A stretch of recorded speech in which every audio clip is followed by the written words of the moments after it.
In the beyond and the transcend, advanced AI and super beings face the threat of the powerful and destructive blight, the Stromley perversion.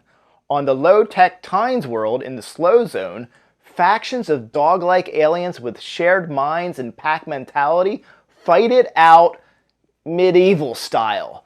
These two plot lines eventually come together explosively. This is a story of stages of intelligence and technology. This is a story with aliens, conflict and war, sacrifice, espionage, and unique worlds. This is a story with reanimated humans, a space chase, puppies, and suspense. This is grand-scale space opera. I'm Michael Leverts, and this is Fit to be Read.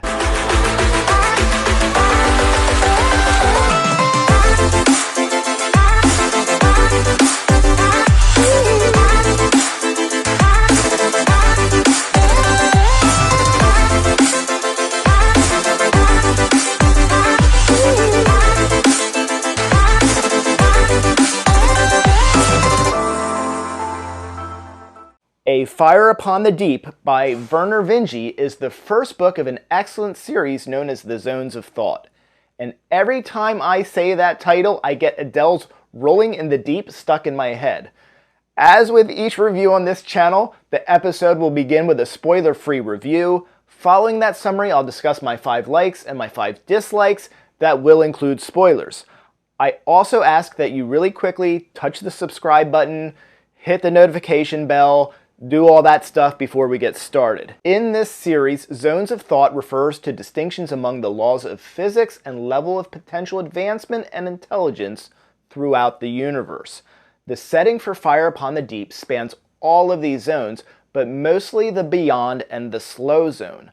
The apex zone is the transcend. Those who inhabit or form the transcend are so advanced and superior, they may as well be gods. They're not often interested or take notice of what occurs beneath the transcend. Even if they were to pay attention or bestow their greatness upon the lower zones would likely not be capable of even understanding. It does beg the question, however, throughout the book, if these intelligences were so superior and aware of the lower zone limitations, could or would they not be able to use their super intelligence to reason a way to kind of dumb it down for the lesser thans? There is a reference to something called God Shatter that those who've read the book will probably point to, but even with that, this still feels like a bit of a miss for the notion that I'm presenting. This notion is just a thought, and it's not by any means a hole in the story. Beneath the transcend, there is the beyond. Unofficially, it's fair to divide the beyond up as high, medium, and low. Those in the high beyond certainly exist with advanced technology and intelligence, and there exists quite a bit of upward potential and interest in escalating to the transcend. Much of the story takes place in the beyond. We learn early on that humans in the high beyond ran an expedition to the transcend to investigate a secret data archive of some sort and to uncover whatever intelligence or secrets it contained. This turns out to be more of a Pandora's box situation, and they release a billions of years old pseudo-power perversion known as the Blight. The Blight, also known as the Stromley Realm perversion, since it was those from the Stromley Realm that set this sucker loose, is a catastrophe of immeasurable proportions. Once released, the Blight grows and spreads. It infects any computers or processing or even entire races of aliens. The Blight is seemingly immature at first, having been awoken after billions of years and unfamiliar with the new surroundings. There's a sense that once it gets its footing and its awareness back to peak, all hell will break loose. Before that happens, though, 2 ships with potential countermeasures to the Blight attempt to flee the colony. Only one succeeds in escaping. That one lone vessel travels all the way to the cusp of the slow zone and crash lands on a medieval type of world. Originating in the transcend, the Blight would be hard-pressed to have much reach to the slow zone. Things like faster than light travel and mega advanced AI are just not possible there. Tough for the Blight because manipulation of both of those are 2 very effective weapons in its arsenal. Here's where we get our next major plotline. Upon landing, the 4 people on the ship encounter the Tines. This is a race of dog-like people with pack mentality. There are no intelligent individual Tines. Each exists as a pack of usually 4 or 6. For example, Scriber Jacaramarathon is made up of a number of, I'm just going to say, intelligent dogs, including Ja, K, Rama, Fan. That may not be the actual accurate breakdown of Scriber's pack, but the point is to let you know that the individual pups and their minds make up the whole. Each individual pup making up the whole may bring something unique to the whole, whether it be bravery, shyness, intelligence, whatever. Though they are much more than just that, the book really plays with these configurations, and it does so in an interesting, significant, and relevant way. An individual pup without a pack, however, would not have much more intelligence than an average dog. The pack exhibits synced movement, dexterity, thinking, intelligence, and speech as if one person. This is done using high frequency or ultrasonic waves from their tympanal organs. If a member were to find itself alone, let's say after having its other members killed in battle, it may be potentially able to connect and merge with another pack, if compatible. Woodcarver, the queen of the major population of the Tines world, has replaced and added members and offspring over hundreds of years. She's very old. Back to the vessel. The 4 members of the ship are 2 researchers and their 2 children, approximately 13-year-old Johanna and 9-year-old Jeffrey. There are also more than 100 cold sleep boxes. These contain and support children in suspended animation. While unloading and disembarking, they're engaged by one of the Tines world's hostile factions, the Flenserists. While Flenser is the, I guess, ceremonial figurehead of this faction and is part remnants of the original Flenser, who's renowned as brilliant, sinister, deceptively charming, and always calculating, the true power is wielded by Flenser's protege, Steele. Steele, who's surely based to some degree off of Joseph Stalin, is ruthless and barbaric. He leads his Tines on an attack on the researchers and their ship. In the aftermath, Steele and Flenser have seized the ship, and one of the humans has been rescued from the attack by 2 packs of Tines, Pilgrim Wickerrack and Peregrine Jackmarathon, who bring the human to Woodcarvers. Throughout this storyline, Woodcarvers learns and benefits from the human's assistance, and Steele likewise gains human cooperation as well. The stage is now set for an epic showdown between the 2 sides, and it would be interesting enough leaving it there. Vinge doesn't just leave it there. We also get a suspenseful espionage subplot, development of gunpowder, and other human-aided advancements. We get twists and turns and surprises. Let's not forget about the Blight, though. The Blight is wreaking havoc in the Beyond. Other major powers are being affected and worlds destroyed. Over on this plotline, there's Ravna Bergenstadt.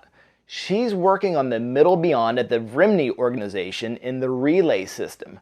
Vrimni is a vast communication network providing a sizable chunk of the no-net information traffic throughout the universe. Vrimni is engaged by a power from the Transcend, known as the Old One. The Old One appears to be interested in what's going on in the Beyond and with the Blight, and has a strong interest in humans as well.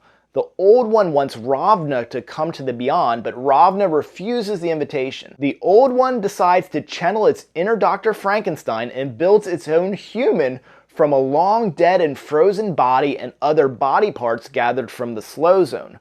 The result is Pham Nguyen, an apparently human man infused with some original memories and a healthy dose of Old One control.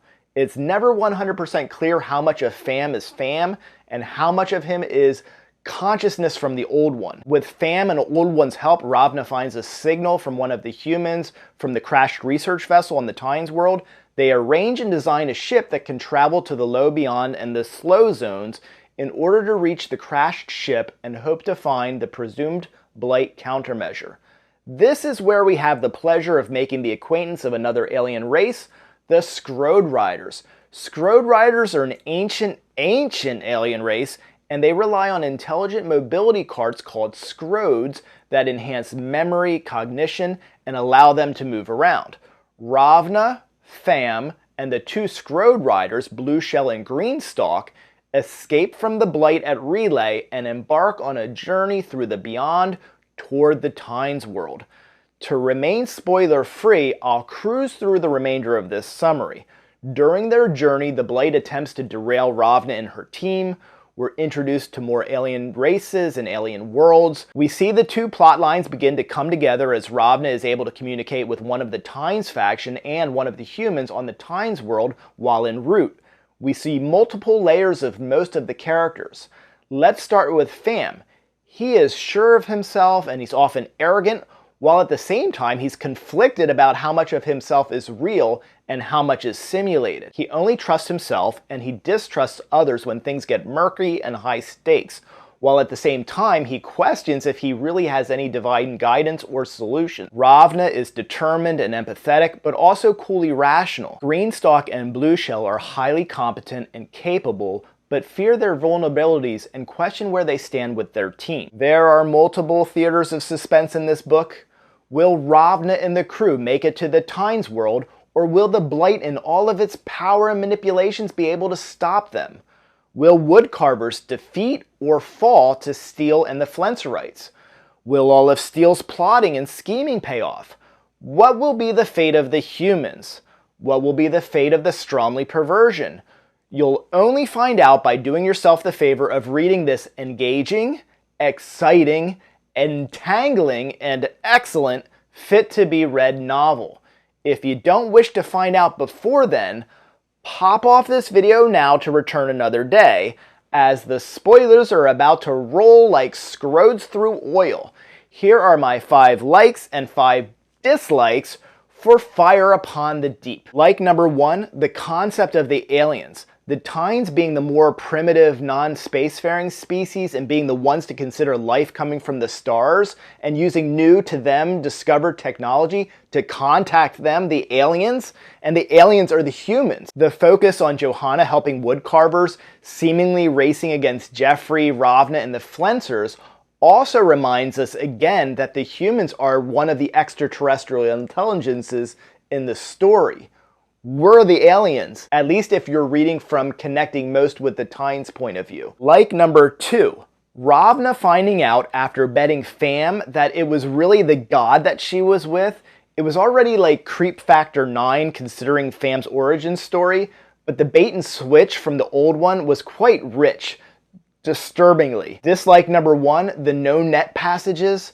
It's not very problematic and it does serve a point, but it was more obvious one morning when I had my coffee, I drifted into the sofa, I was all set to go. I opened the book, and I'm right in the thick of the network text. Not the right vibe. Too much noise in the writing, and it carries on for too long at times. The font's also unattractive and unnecessary. Like number 3, time and attention are given to explaining and justifying the aliens in the book. We get more than just descriptions of what they look like and a few superficial traits. We understand about the Scrode Riders' short-term memory issues and the implications of it. We're educated about their evolution from simple beach dwellers to intelligent explorers. The tie-in with the built-in Blight programming is a great twist. Then of course we get even more detail with the Tynes. Vinge demonstrates meticulous commitment to race building. It would have been easy and typical to abandon explaining the Tynes halfway through, as we've already been given a great description, origins, etc., but Vinge never stops feeding us more details. Dislike number 2. The book fails to display proper motivation for Vendatius's betrayal. More time should have been spent there.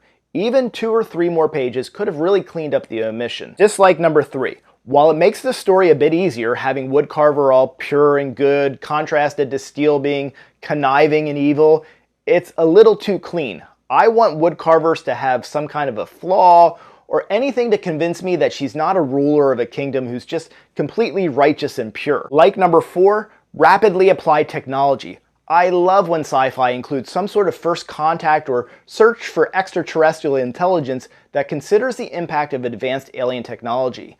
We certainly get that here, and the tease period of this rapidly applied technology is really stretched out.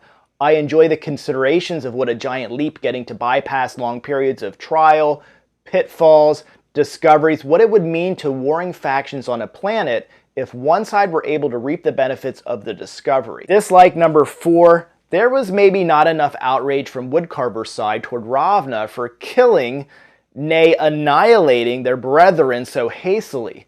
I get Woodcarver's herself is presented as an evolved and maybe she's capable of reading the situation, but the rest of her people, I don't know. Dislike number 5. The novel wraps up Steele a little bit too easily and with little fanfare, and for that matter, Vindicious' status is also left ambiguous. Like number 5, the tension. When the ship is firing on Woodcarver's, even when the tides turn and we think that it's going to wrap up neatly, Steele still has things up his sleeve that we don't know what level of success he will have to destroy Jeffrey, to destroy the ship. Expanding on that, the doubtfulness in the result of the main conflict between Woodcarvers and Flencers is nurtured well throughout the story. The story never falls predictable with expectations of Woodcarvers being victorious. The odds are stacked against them, with Vindicious being a traitor, Steele getting gunpowder and radio designs from Ravna, and then even the wolves killing 100 packs of Woodcarver's army. The reader never gets to sit in comfort nor expect a happy ending. Of course, as you know, if you read the book, we did get a mostly happy ending, and we certainly got an excellent reading experience. Please take a second to let me know in the comments who your favorite character in the book was and why. Thank you for watching today. I'm Michael Everts. This is Fit to be Read. Please like, please subscribe. Please click the notification bell, and YouTube will let you know every Thursday at 1 o'clock when I release new content. Thank you.